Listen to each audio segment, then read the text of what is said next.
اعوذ باللہ من الشیطان الرجیم بسم اللہ الرحمن الرحیم کل من علیہا فان ویبقى وجہ ربک ذو الجلال والاکرام۔ صدق اللہ العظیم وصدق رسولہ النبی الکریم۔ ان اللہ وملائکتہ یصلون علی النبی یا ایہا الذین آمنوا صلوا علیہ وسلموا تسلیما۔ اللہم صل علی سیدنا و مولانا محمد معدن الجود والکرم وآلہ وصحبہ وبارک وسلم۔ حمد و صلاۃ کے بعد اللہ کریم نے مسلمان کو اس طرف توجہ دلائی ہے کہ اگر اللہ تجھے کوئی بھی کمال عطا کر دے اور تیرا وجود کوئی ہستی بن جائے، کچھ اختیار کر جائے، تو نے اس پہ اترانا نہیں ہے، اپنی ہستی پہ نہ اترائے، کوئی کوہ غرور، کوئی تکبر نہیں کرنا۔ تکبر اللہ تبارک و تعالیٰ کی چادر ہے، رب کریم سے بڑا کوئی نہیں، لہٰذا اللہ عاجزی نہیں فرماتا، وہ متکبر ہے۔ اللہ اکبر، اللہ سب سے بڑا، اللہ بہت بڑا ہے، سب سے بڑا اللہ ہے۔ اب کوئی اور بڑا بننے کی کوشش نہ کرے، عاجزی میں رہے۔ اگر اللہ علم کے طور پر کسی کو کوئی ہستی بنا دے تو وہ یہ سمجھے کہ یہ میرے اللہ کا تحفہ ہے، عطیہ ہے، عاجزی میں رہے، انکساری میں رہے۔ اگر اسے عمل کی توفیق مل جائے، رب کریم اسے نماز کا موقع عطا فرما دے، اللہ اسے صوم و صلات کا پابند کر دے، اس کی دعائیں مقبول ہونے لگے، اب وہ اپنے آپ کو ولی کامل نہ سمجھے، بلکہ وہ کہے کہ میں تو رب کا عاجز بندہ ہوں۔ اگر اللہ تعالیٰ کسی کو دولت دے دے اور بے شمار عطا فرما دے، اللہ جسے دیتا ہے بغیر حساب ہی عطا فرماتا ہے، اب وہ بندہ اس پہ ٹھہر نہ جائے کہ دیکھو نا میں بڑا سمجھدار تھا تب مجھے ملی ہے، نہ۔ کچھ لوگ حسب نسب پہ اتراتے پھرتے ہیں، کہتے میں چودھریوں کے خاندان میں ہوں۔ میرا سوال یہ ہے کہ تو پیسے جمع کرا کے چودھریوں کے گھر پیدا ہوا ہے، کیوں الجھا ہوا ہے تو اس چکر میں؟ حسب نسب پہ فخر ہے، علم پہ، عمل پہ، دولت پہ، عہدے پر، اقتدار پر۔ اللہ کو یہ بات پسند نہیں، فرمایا کل من علیہ فان، زمین میں جو کچھ ہے سارا فنا ہو جائے گا۔ دیکھیں لفظ کیا ہیں قرآن پاک کے، یہ نہیں فرمایا ختم ہوگا، یہ نہیں فرمایا موت آئے گی، یہ نہیں فرمایا مٹے گا، کل من علیہ فان، فنا ہی ہو جائے گا، صفحہ ہستی سے نام اور نشان مٹ جائے گا، تمہاری باقیات بھی باقی نہیں رہیں گی، نشان تک مٹ گئے ہیں قبروں کے۔ یہ شہر اتنے پرانے نہیں، صدیوں پرانے نہیں، یہ شہر کہ 1000 سال ہو گیا یا 2000 سال ہو گیا، یہاں بھی کسی قبر کو کھودتے ہو تو ہڈیاں نکل آتی، اتنے پرانے قبرستان نہیں، پھر بھی کھودو تو نیچے سے ہڈیاں۔ تو رب فرماتا ہے کل من علیہا، جو کچھ زمین میں ہے سارا، تو یا اللہ بچے گا کیا؟ فرمایا وَيَبْقَى وَجْهُ رَبِّكَ، بچے گی تیرے رب کی ذات، ذو الجلال والاکرام، جو بڑی عظمت والا ہے اور بڑی بزرگی والا ہے۔ کچھ اولیاء اللہ بچ کیوں جاتے ہیں؟ اس لیے کہ فَاذْكُرُونِي أَذْكُرْكُمْ، اللہ فرماتے ہیں تو مجھے یاد کرو میں تمہیں یاد کروں گا۔ تو جسے اللہ یاد کرتا ہے، چونکہ اللہ باقی ہے تو جسے وہ باقی یاد کرتا ہے وہ بھی باقی رہ جاتا ہے۔ فنا ہے زندگی میں۔ کچھ لوگ اپنے علم پر بڑا، میں دیکھتا ہوں بیچارہ ایک آدمی دیہات کا رہنے والا تھا، BA کر گیا، اب وہ کہتا ہے آپ کو پتہ ہے نا ہمارے علاقے کے سارے لوگ ان پڑھ ہیں، تو میں کہتا ہوں تو سب سے بڑا ان پڑھ ہے جو لوگوں کو جاہل سمجھتا ہے، تو سب سے بڑا بیوقوف ہے۔ نبی کریم علیہ الصلوۃ والسلام نے فرمایا من قالا انا عالم فہو جاہل، جس نے کہا میں عالم ہوں وہی تو جاہل ہے، جس نے کہا میں عالم۔ 2 منٹ لگتے ہیں، علم شلم سارا وہ جا پڑتا ہے، علم پڑھے دا مان نہ کریے، مت آکھی میں پڑھیا، او جبار کہار کہاوے، مت روڑ دے میں دودھ کڑیا۔ خبردار، اگر 2 ایڑے ترچے لفظ آ گئے تو جاہلی کہنے لگ گیا ہے۔ ان پڑھ ہی کہنے لگ گیا ہے، علم کا بہت بڑا غبار لوگوں کو چڑھ گیا ہے، بہت بڑا. کہتے ہیں جی بڑی ضرورت ہے جی، بڑا دیکھے نا جی یہ بندہ بھی ان پڑھ ہے وہ بھی ان پڑھ ہے. تو میں نے کہا علم اگر تیرے پاس ہوتا تو اخلاقیات والا ہوتا، تو کسی شخص کے پر کوئی کسی قسم کے جاہل ہونے کا فتویٰ نہ دیتا. علم کا غرور، یقین کریں لوگ سلام نہیں سیدھی لیتے، کہتے میں پڑھا لکھا ہوں جی، میں پڑھا لکھا ہوں. ایک صاحب ایک دفعہ مدرسے میں آ گئے تو کہنے لگے کہ فلاں علامہ صاحب کی تعلیم کتنی ہے؟ میں نے کہا آپ کی کتنی ہے؟ کہنے لگے میں نے ایم اے بی ایڈ کیا ہوا ہے. تو میں نے کہا ہمارے 4تھے سال کے درس انظامی کے بچے کے پاس آپ بیٹھیں، پورا نہیں 3رے 4تھے سال کا، تو آپ چھوڑیں ایم اے بی ایڈ کیا ہے، آپ اردو ادب پہ بات کریں، ہم عربی انگریزی کی بات ہی نہیں کرتے. عجیب بات ہے یار، پتہ ہی نہیں علم کس چیز کا نام ہے، فقاہت کس کو کہتے ہیں. ڈریں، اگر اللہ تبارک و تعالی علم دیتا ہے تو کئی دفعہ حافظے بڑے بڑے بڑے بڑے لوگ ہوتے ہیں، لیکن ان کا حال یہ ہوتا ہے کہ اپنا نام تک بھول جاتے ہیں، اپنا نام نہیں یاد آتا.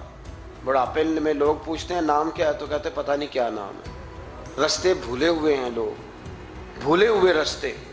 بہت بڑا سائنسدان اور بہت بڑا علوم و فنون کا ماہر آدمی، لیکن معاذ اللہ ثم معاذ اللہ، اللہ ہمیں معاف فرمائے، پاگل ہو کے مرتے ہیں لوگ، مفقود الخبر ہو جاتے ہیں، حافظے تباہ ہو جاتے ہیں. کل من علیہا فان، نہ کوئی اپنے علم پر کسی قسم کا کوئی بھروسہ. امام غزالی کہتے ہیں بنی اسرائیل کا ایک بڑا نیک آدمی تھا. جس طرح 5 نمازیں پڑھنے والا سب سے نیک نہیں ہو جاتا، تو باقی سارے ہی گناہ گار نظر آتے ہیں. سارا دن بحث ہی کرتا رہتا ہے، یہ بھی نہیں پڑھتا نماز، یہ بھی نہیں پڑھتا، وہ بھی نہیں پڑھتا. تو میں کہتا ہوں تو اللہ سے ڈر، اگر اللہ نے توفیق دے دی ہے. تبلیغ کرنا تیری ذمہ داری ہے، تنقید کرنا تیری ذمہ داری نہیں ہے. تو ڈر اللہ تعالیٰ سے. اگر 2 ایڑے ترچھے لفظ مسجد میں جا کے تو اللہ اللہ کے کر لیتا ہے تو اب تو تنقید نہ کر، فلاں بھی نہیں آتا فلانا بھی نہیں آتا، یہ تیری ذمہ داری. تو تبلیغ کر، جا کے اسے کہہ جو میں بات عرض کر رہا ہوں اس پر غور کریں. یہاں بیٹھ کے بحث کرنے کی اجازت نہیں کہ فلانا بھی بے نمازی ہے فلانا بھی بے نمازی ہے. حکم یہ ہے کہ اس کے گھر جا، دروازے پہ دستک دے، کہا بھائی آ نماز پڑھنے چلے. جو کام کرنے والا ہے وہ کرتے نہیں، اور جو نہیں کرنے والا اس پہ بحث ہو رہی ہے، فلانا نہیں آتا، بڑی روٹی ہے، بڑا پیسہ ہے، مسجد نہیں. یہ تو ہے ہی نہیں تیرے کرنے والا کام. تو جا کے پیغام دے. بنی اسرائیل کا ایک شخص تھا تو بڑا عبادت گزار تھا، بڑا نیک تھا، بڑا پرہیزگار.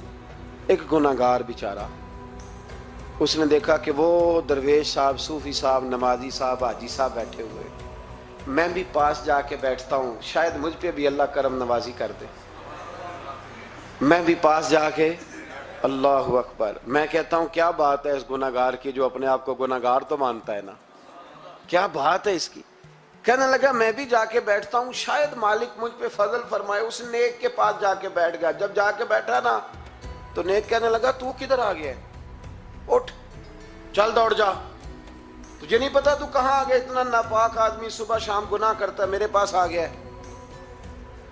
اللہ کریم نے اس وقت کے نبی کو وحی فرمائی کہ اس ولی کو جا کے کہہ دو میں نے تیرے سارے عمل ضائع کر دیے.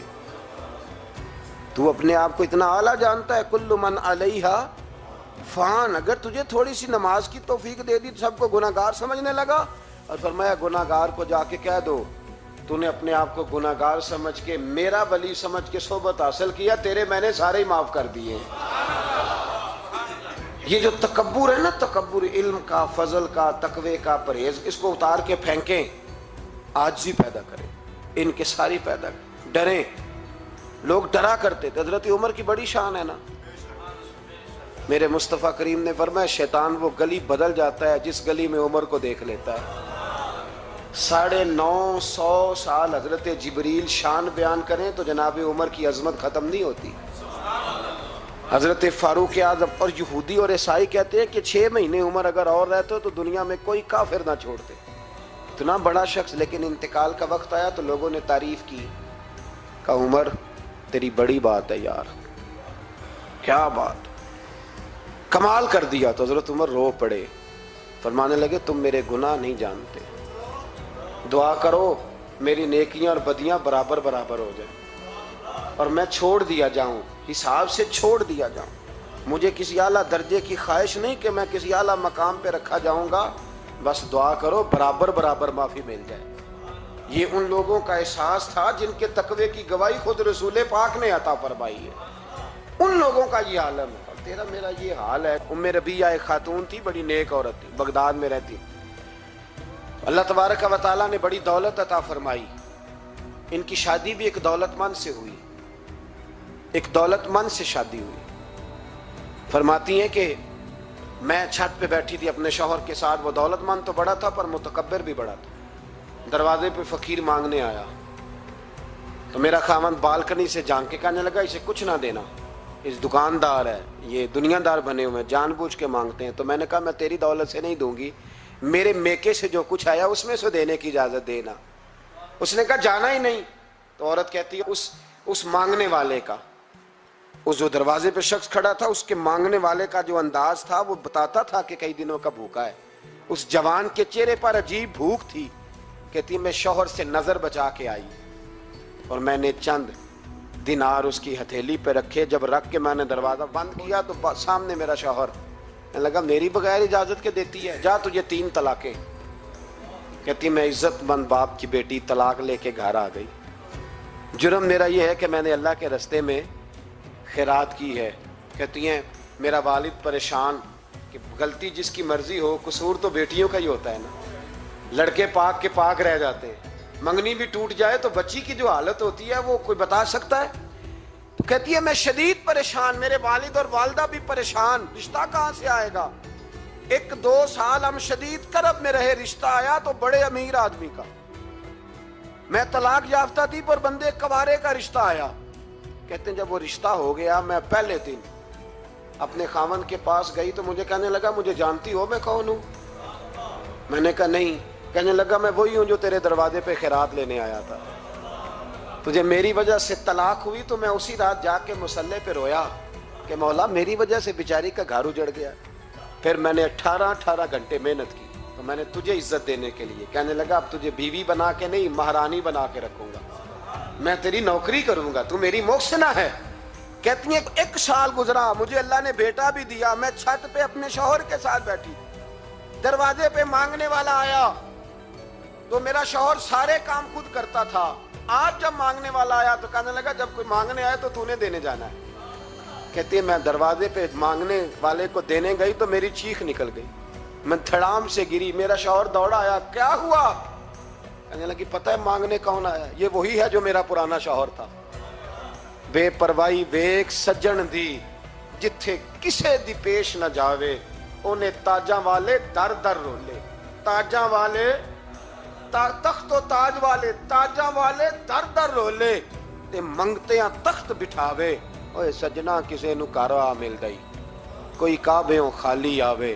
کہتی ہیں ام ربیعہ کہ وہ شخص میرے دروازے پہ، میں رونے لگی۔ دولت کا تکبر کرتے ہیں لوگ، غریب دروازے پہ کھڑا ہے تو کہتے ہیں تم کماتے نہیں مجھ سے بھیک مانگنے آ جاتے ہو۔ دولت کا تکبر، خبردار اس تکبر میں مبتلا نہ ہونا۔ لوگ تو آپ یقین کریں فتوے لیتے پھرتے ہیں، کہتے ہیں ایسے ہی جناب زکوٰۃ تو اس کی بنتی ہے جو ٹیکس نہ دے، زکوٰۃ تو اس کی بنتی ہے جس کے پاس ملازم نہ ہو۔ تو ایسے مولویوں نے سنو، حضرت موسیٰ کے چچا کا بیٹا تھا قارون، حضرت موسیٰ کی دعا سے دولت ملی، اتنا دولت مند ہو گیا کہ خزانوں کی چابیاں 4 اونٹ اٹھایا کرتے۔ حضرت موسیٰ نے کہا کہ 1000واں حصہ زکوٰۃ فرض ہوئی ہے۔ کتنا حصہ؟ 40واں نہیں، 1000واں حصہ تو زکوٰۃ دے۔ کہنے لگا دیتا ہوں۔ گھر جا کے حساب کیا تو پریشان ہو گئے، اتنے پیسے دینے پڑیں گے؟ پریشان جب آتے ہیں تب نہیں پریشان ہوتے، اتنے آ گئے میرے پاس، دینے پڑے تو کہنے لگا ہو اتنے پیسے۔ حضرت موسیٰ نے کہا دے، تو کہنے لگا جناب موسیٰ ویسے مہنگا نہیں پڑا آپ نے رکھا خرچہ؟ آپ فرمانے لگے میرا حکم نہیں، حکم میرے 40واں نہیں تھا، کون سا حصہ تھا؟ بولیے مسلمانوں کا کتنا ہے؟ سارے صحیح دیتے ہیں زکوٰۃ؟ کہتے میں تھوڑی تھوڑی دیتا رہتا ہوں، میں سال میں نے تھوڑی تھوڑی بانٹ دی ہے، کچھ ان کو دیا جو مجھے ووٹ دیں گے، کچھ ان کو دیا جو گاہے گاہے میرے گھر کا کوئی کام کر دیں گے، میں نے بانٹ دی ہے۔ یہ زکوٰۃ دے رہا ہے کہ سیاست کر رہا ہے تو؟ یہ کون سا طریقہ ہے؟ یہ کون سی طبیعت ہے؟ مضمون بھیجا ایک دوست نے، ایک بچی بڑی مشکل سے میٹرک اس نے کیا ہے، تو کوئی امیر آدمی ان کے گھر میں پیسے دے گیا اس رمضان پہ، اس رمضان میں حیدرآباد کے قریب کسی گاؤں کی رہنے والی، تو بچی اگلے دن جا کے سارا کچھ ان کے گھر دے آئی ہے، سارا کچھ دے آئی ہے۔ کیوں؟ کہ وہ بچی کہتی ہے میں یتیم ہوں، میں 1.5 سال کی تھی اور میرا بھائی ابھی پیدا نہیں ہوا تھا جب میرا والد فوت ہو گیا، تو میرے چچا نے دھکے دے کے نکال دیا، میری ماں نے برتن دھو دھو کے ہمیں پالا اور میری ماں نے ہمیں پڑھایا، شدید محنت کی۔ تو کہتی ہے کل ایک دنیا دار آیا، اس نے کہا میں نے راشن دینا ہے، زبردستی ہمارے گھر آیا، غریبوں کو دینا ہے۔ کہتی ہے میری ماں نے کبھی ہمارے سامنے دکھ نہیں اپنا کھولا کہ میں بڑی غریب ہوں، میں نے جوانی تمہیں، لیکن کیا عجیب منظر ہے کہ اس نے ایک توڑا دیا راشن کا، تو سویرے جب میری اماں زور کے بعد کام کر کے آئی ہے تو رو رہی تھی۔ میں نے پوچھا اماں کیا ہوا؟ تو کہنے لگی بیٹے 4 اخباروں میں میری تصویر لگی ہے، 4 اخباروں میں۔ مجھے کیا پتا اس کے پاس کتنے موبائل تھے، کتنی تصویریں کھینچتا رہا۔ تو وہاں رکھ کے کہنے لگی چچا ہم نے بڑی راتیں بغیر پنکھے کے گزاری ہیں، کئی دن بغیر روٹی کھائے گزارے، پر ہم نے اپنا پردہ نہیں کھولا، تو ایک کانٹے کا تھیلا دے کے ہمارا پردہ کھول گیا۔ 4 اخباروں میں رکھ اپنا سامان، اور سویرے اخبار میں یہ خبر بھی ضرور چھپوا دینا کہ وہ واپس کر گئے، یہ خبر بھی سویرے اخبار میں ضرور چھپوا دینا کہ وہ آٹے کا تھیلا وہ واپس کر گئے، یہ خبر چھپوا دینا۔ پھر وہ بچی اپنی ماں کی عزت کے لیے گئی اور جا کے پریس کلب میں اس نے 4 اخباروں کو کہا کہ میں آٹا واپس کر رہی ہوں، اب تمہاری ذمہ داری ہے کہ تم لوگوں کو بتاؤ کہ وہ تھیلا آٹے کا، شرم نہیں آتی؟ میں اجتماعی شادیوں کی مخالفت کرتا رہتا ہوں، دل کرتا ہے تمہارا کہ تمہاری بیٹی اور تمہارا داماد بٹھایا جائے اسٹیج پہ اور کہا جائے خیرات میں اس کی شادی ہو رہی ہے، اخباروں پہ تصویر آئے، کسی غریب کی بچی کی شادی کر دیا تو بورڈ لگوا دیا 30 اجتماعی شادیاں، وہ تماشا ہے؟ غریبوں کی بیٹیاں تماشا بنانے کے لیے ہے؟ اگر کسی غریب کی بچی کی خدمت کر دیا تو اس طرح کر جس طرح حسین کے بیٹے امام زین العابدین کیا کرتے۔ امام زین العابدین، امام حسین کے بیٹے، جب دنیا سو جاتی تو سیدہ کا پوتا اپنے کندھے پر اناج کی تھیلی رکھ کے غریبوں کے دروازوں پہ دستک دینے پہنچ جاتا، غریب باہر نکل کے پوچھتے نام کیا ہے؟ کہنے لگے میرا نام نہ پوچھو، میری تو میرا دادا ڈیوٹی لگا گیا، میری تو میرا ابا ڈیوٹی لگا گیا، یہ تمہیں تمہارے حصے کا راشن ہے، اسے قبول کر لو۔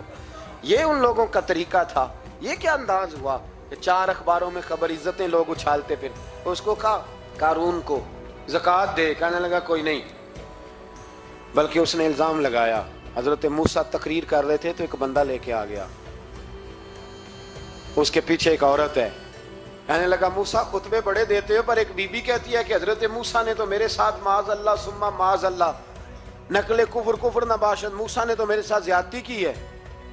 حضرت موسیٰ اللہ کے نبی جب عزت دار آدمی سے آ کے سوال پوچھتے ہو تو بیچارہ ٹوٹ جاتا ہے، وہ بیچارہ ٹوٹ جاتا ہے۔ جب لوگ پوچھتے ہیں نا یہ تو کھا گیا فلانی شے، عزت دار اس نے اپنی زندگی بڑی مشکل سے کاٹی ہو پر وقار سے کاٹی ہو، وہ تڑپ اٹھتا ہے۔ حضرت موسیٰ بڑے جلالی تھے، پر جب قارون نے عورت کا الزام لگایا تو رو پڑے، سجدے میں سر رکھ کے کہنے لگے مولا مجھ سے اتنا سخت امتحان نہ لے، میں نے تو سارا کچھ تیرے نام کیا ہوا ہے۔ پھر ممبر پہ بیٹھے، بی بی سے کہنے لگے سچ بتا ماجرا کیا ہے؟ جب جلال سے پوچھا تو عورت تڑپ اٹھی، کہنے لگی اس نے پیسے دیے تھے آپ پہ الزام لگانے۔ حضرت موسیٰ نے دعا کی، کہا یا اللہ تو دیکھ رہا ہے اس نے تیرے نبی کے ساتھ کیا کیا ہے؟ جب وہ غرق ہونے لگا نا زمین میں، زمین پھٹی اندر جانے لگا تو کہنے لگا لگتا ہے میری دولت تم سنبھالو گے۔ تو حضرت موسیٰ نے کہا اس کے خزانے بھی ساتھ ہی رکھو، سارے خزانے سر پہ رکھے اور خزانوں سمیت زمین میں غرق ہو گیا۔ علم پڑے دا مان نہ کریے، مت آکھی میں پڑھیا، او جبار کا حال کہاوے، متے روڑ دیوی دودھ کڑے۔ تو دولتوں سمیت لوگ غرق ہو گئے، کدھر گیا ان کا مال، کدھر گیا؟ اورنگزیب عالمگیر جانے لگے تو بیٹے سے کہنے لگے میرے ہاتھ نہ کفن سے باہر نکالنا، جنازہ اٹھے تو میرے ہاتھ لٹکنے چاہیے۔ لوگوں نے کہا کیوں؟ کہنے لگے میں لوگوں کو بتانا چاہتا ہوں تھا میں بادشاہ پر خالی ہاتھ جا رہا ہوں۔ کفن کو جیب ہوتی ہے تو کس کے لیے پیسے جمع کر رہے ہو؟ قبروں میں بینک ہوتے ہیں، کس کے لیے گن کے سوتے ہو رات کو؟ کس کے لیے؟ کل من علیہا، ہر چیز فنا ہو. میرے پاس بڑا ہوتا ہے جی، میں چیئرمین ہوں، میں کونسلر ہوں، میں ایم پی اے ہوں، میں ایم این اے ہوں، میں فلاں صاحب ہوں، میں فلاں صاحب ہوں. بڑا لوگوں کو میں نے دیکھا ہے گردن میں سریا. کب تک ہو؟ کب تک ہو؟ وزیر اعظم ہو تو کب تک ہو؟ ہم نے تو دیکھا ایک بندہ وزیر اعظم ہوتا ہے، اگلے دن لکھا ہوتا ہے مجرم ہے. ایک بندہ صدر ہوتا ہے، اگلے دن لکھا ہوتا ہے ملزم ہے. کیا بات کرتے؟ یہ تو آنے جانی. حضرت امام مالک بیٹھے تھے ہارون رشید کے پاس، سخت پیاس لگ گئی ہارون رشید کو، اتنی سخت گرمی پیاس. یہ روزہ کھول کے نا کوئی چیز نہ ہو، پانی ہو تھوڑا سا ٹھنڈا سادہ پانی، تو دل کرتا ہے سارے پی جائیں یار. حضرت مولا علی نے مثال دی ہے، شیر خدا نے. حضرت علی نے انوکھی بات کرتے، کہتے ہیں نا مجھے فلاں جان سے پیارا ہے. تو شیر تھے نا، تو شیروں جیسی باتیں کرتے تھے. کسی نے پوچھا آپ کو نبی پاک صلی اللہ علیہ وسلم سے کتنا پیار ہے؟ تو فرمانے لگے سخت گرمی سخت پیاس میں جتنا بندے کو ٹھنڈے پانی سے پیار ہوتا ہے، مجھے اس سے بھی بڑھ کے اپنے نبی سے پیار ہے صلی اللہ ہو. کیسی مثال عطا فرمائی. لوگ وہیں کھڑے ہیں جان سے زیادہ پیارے. فرمایا نہیں، سخت گرمی میں سخت پیاس میں اتنا بندے کو ٹھنڈے پانی سے پیار ہوتا ہے، مجھے اس سے زیادہ مصطفیٰ سے پیار ہے. یہ مولا علی کا فرمان ہے. ہارون رشید کو پیاس لگ گئی تو پانی کچھ دیر سے آیا تو تڑپنے لگا، پانی لاؤ، گلا خشک ہو گیا، گھنٹہ ہو گیا، شور کرنے لگا، جلال میں آ گیا، تڑپ. لاتے کیوں نہیں؟ جلدی کرو. جب بندہ گرمی میں آتا ہے نا باہر سے، تو پانی دیر سے آئے نا تو دل کرتا ہے کہ وہ ہو سکتا ہے گھر میں کوئی بم بھی پھوڑ دے. پانی کو دیر سے آیا ہے، پہلے پانی. اس لیے سمجھدار خواتین باہر سے جب کوئی آتا ہے تو پہلے پانی لاتی ہے، پانی لاتی ہے، پانی پی لیں جناب. تو ہارون رشید تڑپ رہا ہے، امام مالک قریب بیٹھے تھے.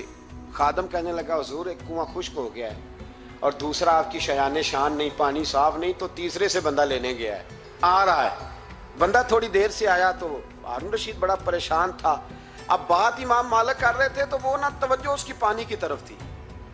پیالہ پانی کا اندر داخل ہوا تو ہارون رشید کا دل کرتا تھا کہ اڑ کے پانی کے قریب چلا جاؤ، لپک رہا تھا پانی کی طرف. جب پانی آیا اس کو پکڑایا تو امام مالک رحمت اللہ علیہ کہنے لگے بادشاہ ذرا ٹھہر جا، ٹھہر جا، پی لے، نیا آگے ہے نا، اب تیرے قبضے میں ہے، ایک مسئلہ مجھے بتا لے پھر پانی پینا. ہارون رشید ایک رات پہلے نا بڑی باتیں کر رہا تھا کہ میں حکومت صحیح چلا رہا ہوں، میرے معاملات بڑے اچھے، اپنی حکومت کی تعریفیں ایک رات پہلے ہو رہی. اب جب پانی پینے لگا تو امام مالک اس کو رات والی بات پہ اسے سمجھانا چاہ رہے ہیں. فرمانے لگے بادشاہ رک جا. رک گیا. آپ فرمانے لگے اگر یہ پانی ملتا ہی نہ، پورے ملک میں نہ ملتا، پھر تجھے پتہ چلتا پوری دنیا میں نہیں. ذرا سوچیں آپ، اگر پانی خدا نہ خواستہ اگر پانی ملے ہی نہ، کا نہ ملتا، پانی کو کوئی اہمیت تو نہیں نا ہم دیتے، نلکا کھلا ہے تو کھلا ہے، اور اگر ملے نہ تو ہماری بنیادی ضرورت ہے پانی، ایک قدم نہ لوگ چل سکے. کہا ہارون رشید اگر ملے ہی نہ اور اگر تجھے لینا پڑے ایک پیالہ پانی کا تو کیا دے کے لے گا؟ کہنے لگا میں اپنی آدھی سلطنت دے دوں گا، آدھی حکومت اور پانی کا پیالہ لے لوں گا. امام صاحب فرمانے لگے چل سمجھ میں آ گیا، پی لے پانی. اس نے پی لیا. تو پیا اس طرح کہ پانی پیالہ منہ سے لگایا تو اتارا تب بھی جب ختم ہو گیا. تو امام صاحب فرمانے لگے پی لیا؟ کہ پی لیا. فرمانے لگے ایک مسئلہ اور بتا، اب اگر تو نے پانی پی لیا تیرا پیشاب بند ہو جائے، یہ پانی پینے کے بعد پھر پیشاب آنا بھی ضروری ہے، اگر بند ہو جائے تو پھر کیا دے گا؟ تو امام صاحب کی طرف غور سے دیکھنے، فرمانے لگے سوچ کے بتانا. کہنے لگا حضور آدھی سلطنت باقی کی بھی دے دوں گا. تو امام صاحب نے رومال اٹھایا، کندھے پہ رکھا، چلنے لگے. کہاں جا رہے ہو؟ فرمانے لگے اس بادشاہ کے پاس کیا بیٹھنا جس کی پوری سلطنت کی قیمت پانی کا ایک پیالہ ہے. ایک پیالہ پانی کا اگر نہ ملے تو آدھی گئی، اور پیشاب نہ آئے تو باقی بھی. کہنے لگے تو کس سلطنت کی باتیں کرتا ہے؟ کل من علیہا فان، ہر چیز. اب یقین کریں ہمارے پاس کو بندہ بیٹھ جائے نا تو ہم اسے ہلنے نہ دیں، ہم اسے کہیں تو تجھے پتہ ہی نہیں اصل بادشاہ میں ہی ہوں. میں تو کچھ ایسے لوگوں کی باتیں بھی سنتا ہوں، مجھے لگتا ہے امریکہ میں بھی حکومت یہی بنواتے ہیں. اتنی زبردست گفتگو کرتے ہیں، اتنا اعلیٰ تجزیہ نکالتے ہیں کہ مجھے لگتا ہے سارے ملکوں کے بادشاہ ان سے مشورہ کرتے ہیں. اس قدر زیادہ ہم نے اپنے آپ کو تن کے بڑا کر لیا ہے. کنٹرول میں رہیں، کنٹرول میں. ہلاکو خان نے بڑے لوگ مروائے تھے، بڑے، بغداد میں 20 لاکھ آدمی قتل کروایا اس نے، 20,000 نہیں میں نے کہا، ذمہ داری سے حوالہ دو، کتنے لوگ بولیے؟ 16 لاکھ آدمی اس نے تلوار سے مروایا۔ لوگوں نے نا زیر زمین تہ خانے کھودنے شروع کر دیے، 4 لاکھ آدمی تہ خانوں میں چھپ گیا اور چن چن کے مسلمان مارتا تھا۔ جب ہلاکو کو کسی نے بتایا نا 4 لاکھ بندے چھپ گئے، اس نے نہروں کے بند توڑوا دیے، دریاؤں کے بند توڑوا دیے، پانی زیر زمین چلا گیا، 4 لاکھ آدمی ڈوب کے مر گیا، 20 لاکھ آدمی مروایا۔ ایک دن ایک علاقے میں گھوم رہا تھا، لیمبو کھانے کا بڑا شوقین تھا، بازار میں گیا تو ایک لیمبو خریدا۔ اس نے دیکھا کہ بازار میں بوڑھے بچے جوان خریداری کر رہے ہیں، تو کہنے لگا ابھی بھی اتنے مسلمان زندہ ہیں، بناؤ ان کی لائنیں، قتل کرنا ہے۔ 3 لائنیں بن گئی، ایک بوڑھا آدمی بھی لائن میں آ گیا، لیمبو کھا رہا ہے، اس کو ہلکا ہلکا چوستا ہے، گھوڑے پہ بیٹھا ہے، قتل کرا رہا ہے لوگوں کو۔ ایک بابا جی پہلی صف میں تھے، جب پہلی صف قتل ہونے لگی، بابا جی پچھلی صف میں دوڑ کے ہو گئے۔ ہلاکو خان ہنس رہا ہے اس کو دیکھ کے، معاذ اللہ، جب بندہ ہوتا ہے نا کسی منصب پہ پھر وہ مذاق اڑاتا ہے دوسروں کا۔ بابا دوسری صف میں آیا تو ہلاکو خان نے وہ بھی قتل کرائی، تو بابا دوڑ کے تیسری صف میں، آخری صف کے کونے پہ جب بابا کھڑا ہو گیا نا تو سارے بندے مر گئے۔ بابے کو قتل کرنے لگا جلاد، ہلاکو کہنے لگا ٹھہر جا، کہنے لگا بابا تو تیسری صف میں آیا تھا، تیرا کیا خیال تھا بچ جائے گا؟ بابا کہنے لگا خیال نہیں، میرا یقین ہے کہ میں بچ جاؤں گا، میرا شرط یہ ہے کہ یقین ہو اندر، شرط یہ ہے کہ ہنس کے کہنے لگا ہلاکو خان کیسے؟ تو بابا کہنے لگا اگر اللہ چاہے تو بچ سکتا ہوں، اگر اللہ چاہے تو میں، بہت سارے لوگ ہیں ڈاکٹر لکھ کے دے دیتے ہیں نہیں بچے گا، وہ بچ جاتا ہے کیونکہ بچانے والا اللہ ہے، کہا اللہ چاہے تو بچ جاؤں گا۔ تو ہلاکو کہنے لگا کیسے؟ جب ایسے کیا نا، کیسے ایسے کیا نا، تو لیمبو ہاتھ سے گر گیا۔ وہ بچے پلیئر نہیں ہوتے، وہ گیند گنتی ہے تو چھلانگ لگا کے پکڑ لیتے، تو بڑا گھوڑ سوار تھا، نیزہ باز تھا، چھلانگ لگائی لیمبو کیش کرنے کے لیے۔ کیسے؟ تو کیسے بچے؟ یوں ہاتھ گھمایا، لیمبو گرا تو چھلانگ لگائی، نیچے جھکا، جب نیچے جھکا نا تو گر گیا گھوڑے سے، جو پیر تھا وہ گھوڑے کی رکاب میں الجھ گیا، گھوڑا ڈر کے دوڑ گیا، جب گھوڑا دوڑا تو زمین پر زور زور سے سر لگنے لگا، سپاہیوں کہتا دوڑو اس کو پکڑو، سپاہی بھی دوڑے پر گھوڑا قابو نہ آیا۔ گھوڑا اس وقت رکا جب نہ اس کا چہرہ پہچانا جاتا تھا، نہ آنکھیں سلامت تھی، نہ ناک سلامت تھی، اس کی کھوپڑی ساری اس طرح چور چور ہو گئی جیسے کسی نے ہتھوڑے کے ساتھ پیسی ہو۔ ہلاکو کی لاش سے خون بہ رہا تھا، بابا ہنس رہا تھا۔ ایک سپاہی کہنے لگا بابا تو کیوں؟ کہنے لگے میں اپنے رب کی قدرتوں پہ مسکرا رہا ہوں۔ کل من علیہ فان ویبقی وجہ ربک ذو الجلال والاکرام، کا میں نے اسے سمجھایا تھا کہ بچانے والا بچا لیا کرتا ہے، تو اس نے مجھے، سکندر اعظم نے 32 سال کی عمر میں آدھی دنیا فتح کر لی تھی،